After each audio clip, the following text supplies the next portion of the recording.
corps, quel qu'il soit, est nourri de tout ce qui l'entoure, et donc est nourri de l'extérieur de lui-même. C'est l'extérieur de lui-même qui fait qu'il est. Oui.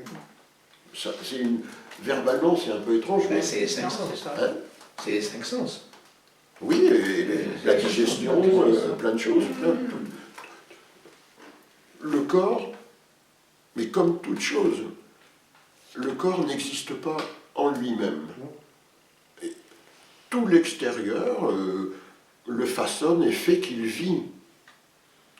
Et donc, quand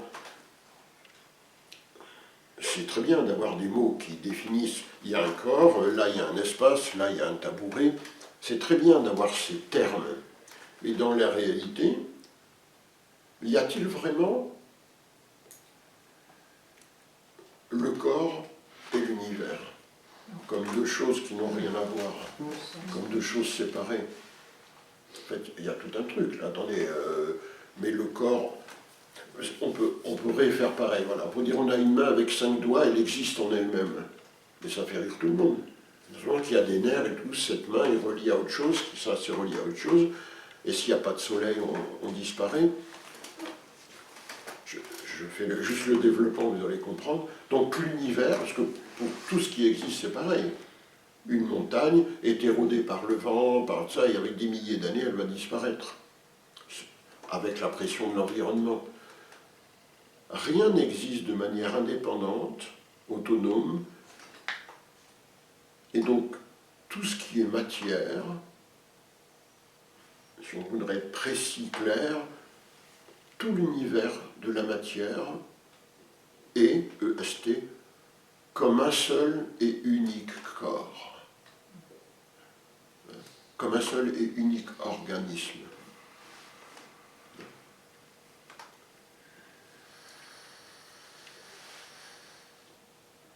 Donc, il n'y a qu'un seul corps immense. Et nous, dans ce corps immense, on voudrait qu'il y ait des multitudes de petits esprits qui existent comme ça, séparés les uns des autres, de manière un peu comme des petits trucs, là.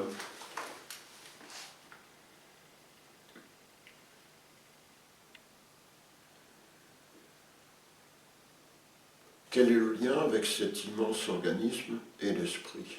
On revient à la question. Moi, je sens ça très fort. L'univers comme un seul et même organisme qui s'auto-alimente, qui s'autogère. S'autogère comme un... Je dis qu'à ce moment-là, il n'y a pas de scission entre cet organisme global, cette unité-là. Il n'y a peut-être pas de scission, il n'y a pas de scission entre ça et l'esprit. Ah, c'est la question. Oui, mais en tout cas, c'est sûr que ce qu'on prend habituellement comme une fracture, d'un côté l'esprit et le petit morceau qu'on se prend, là c'est autre chose bien plus large, bien plus global, et que peut-être la scission, en tout cas, il y a une autre mot, j'avais envie d'employer le mot amour, ça fait un peu, mais il y a quelque chose comme quelque chose de commun qui unit tout ça, il y a une sorte de globalité, il y a quelque chose de beaucoup plus poreux. Ouais, beau. Voilà, je ne sais pas comment expliquer, c'est difficile. De manière... On vient de constater que dans cet immense corps, il y a des différences. Il y a Fabrice, il y a Muriel, il y a le vautour, il y a des étoiles, tout ça. Dire qu'il y a un immense corps, ça ne veut surtout pas dire que dans ce corps, tout est pareil. Naturellement, il y a comme dans un océan, il y a des courants chauds, des courants froids, il y a la lumière qui traverse en surface, mais le soleil ne va pas au fond. Donc il y a de multiples nuances dans ce grand corps. Mais la différence ne veut pas dire la séparation. Nous sommes tous unis, mais différents. Heureusement. Sinon, si j'avais que les poils plus jeunes, je m'enfuirais de suite. Hein, naturellement. Donc, l'unité de la matière est une. Alors, ce serait trop rapide de dire oui, mais alors l'esprit est un. On n'a pas vu ça. Ce serait un slogan de balancer ça. Ce serait comme un cheveu dans la soupe. Encore une autoroute. Voilà. Donc, il me semble que qu'on avait vu, voilà, si jamais cet ami que je disais, il arrive, on le voit, mais il nous dit je vous aime, j'ai traversé j'étais au Canada, j'ai pris l'avion, une pulsion comme ça, on est ému, on est bouleversé, je voudrais, est-ce qu'on pourrait définir notre état intérieur quand ce genre de choses arrive, tu vois, quand une chose nous emporte par sa beauté ou par sa tac tac tac, dire le moi est absent, c'est une palissade, puisque le moi de toute façon est de nature illusoire, donc c'est juste une illusion qui n'est pas là, donc ça ne veut pas dire grand chose. Dire qu'une illusion est partie, ben ok, mais c'est... Et alors, ça manque un peu de consistance. Quelque chose a disparu, mais de toute façon, ça n'existait pas. Bon, d'accord, ok. Donc, ce sentiment n'est pas là.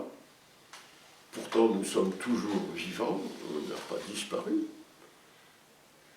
Quel est l'état de l'esprit à ce moment-là? Même de notre esprit, c'est pas grave, on se fiche de mots. Quel est l'esprit d'un être humain dans cette circonstance? Quelle est sa qualité, sa saveur, c'est quoi son esprit, là? Où sa mère vient le voir en larmes et dit « Excuse-moi, je t'ai pas dit que je t'aimais pendant 20 ans. » Une libération, une ouverture, Une ouverture de qui, de quoi? une légèreté, bon... Ah, on tourne autour, hein. C'est un émerveillement, un rattachement au monde, quelque part. C'est comme quelque chose de systémique qui fonctionne, qui tourne comme des engrenages. Je fais partie de cet engrenage et l'espace des possibles s'ouvre. Il y a encore quelque chose qui va arriver. Enfin, c'est rationnel ce que je dis là, mais... Oui, c'est un rattachement à un ensemble. Hein. Soyons sensibles. Moi, je dirais un arrêt. Sortons des définitions, là vous me donnez tous des définitions. Soyons sensibles. Ma mère, elle a oublié de me dire pendant 40 ans qu'elle m'aimait. C'est les émotions, c'est complètement émotionnel. Il y a ça, mais il y a, C'est de la paix qui il y a quelque chose en plus, spirituellement, je veux dire. Voilà, cette femme qui m'aime et elle vient de se rendre compte qu'elle ne l'a jamais dit. Donc elle vient, pardonne-moi mon fils, j'ai oublié de verbaliser, et elle dit ça en pleurant. C'est l'amour dont parlait Fabrice. Je Un ne sais espace pas, d'amour. Je ne sais pas. Comment? Un espace d'amour. Un Un espace. espace d'amour. Une grâce. Une grâce. Mais spirituellement. intérieurement, quel est l'état de l'esprit? L'éveil.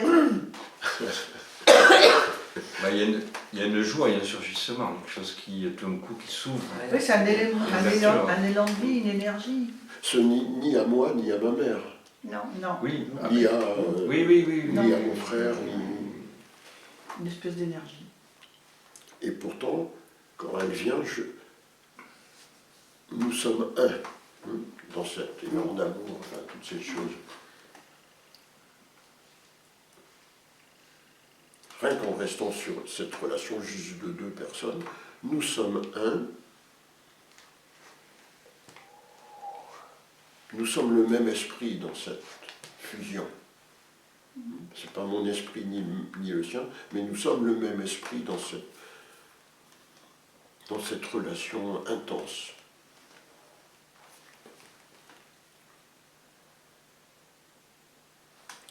Et si on était sensible de manière totale, pourquoi ne pas l'univers comme je ressens ma mère, mais là la totalité de l'univers? Et là, c'est quoi l'esprit? Et là, ma mère et moi, on avait le même esprit. Et là, j'élargis totalement le focus. Et donc, je ressens la totalité de l'espace autour de moi. Qu'est-ce qui se passe? Harmonie, pacification. On peut parler C'est- presque de renaissance. Comment On peut presque parler de renaissance. Oui, c'est sûr. Et on tourne. On est connecté à plus grand que soi tout d'un coup. Ah, on n'est plus, forcément. le soi n'y est plus. Non, c'est on est sûr. plus, Allez, L'abandon. hein, L'abandon total. matériellement, juste avant, on avait dit voilà, il n'y a plus aucune séparation, c'est comme un immense organisme, avec plein de qualités dedans, de variantes, mais c'est un immense organisme totalement un, Et que l'esprit. et c'est l'univers. Ben, ce dont nous avons du mal à nommer, il y a un seul organisme qui est l'univers, et il y a un seul esprit qui est l'esprit de l'univers. Et il y a bien au-delà encore, mais on va déjà rester là-dessus. Ah bon? Sûr, mais une chose à la fois. Il y a un immense organisme qui est donc la matière, et il y a un immense esprit de cet organisme qui est donc l'esprit de l'univers. Et séparons le chant du rossignol. Ça fonctionne ensemble, il me semble. Ça me passe partout ton truc là. Hein, comment? Ça me passe partout. J'espère. Oui. Le chant du rossignol et le rossignol, EST. Le chant de l'esprit, c'est la matière. La matérialisation, c'est le chant de l'esprit, mais c'est la même chose. C'est la même chose. Pourquoi avons-nous séparé Hein, ça fait L'humanité a presque commis un sacrilège en faisant l'esprit la matière. Je prends le mot le plus fort possible. L'humanité a presque commis un sacrilège en disant esprit-matière séparés. Ah oui, alors ça, c'est... Et donc, la matière est spirituelle et l'esprit est matière. Ah, mais alors... Hein tiens, le chien, Mais si l'humanité savait ça, mais attendez, ce serait... il y aurait beaucoup de choses qui changeraient, hein, je peux vous le dire. Hein.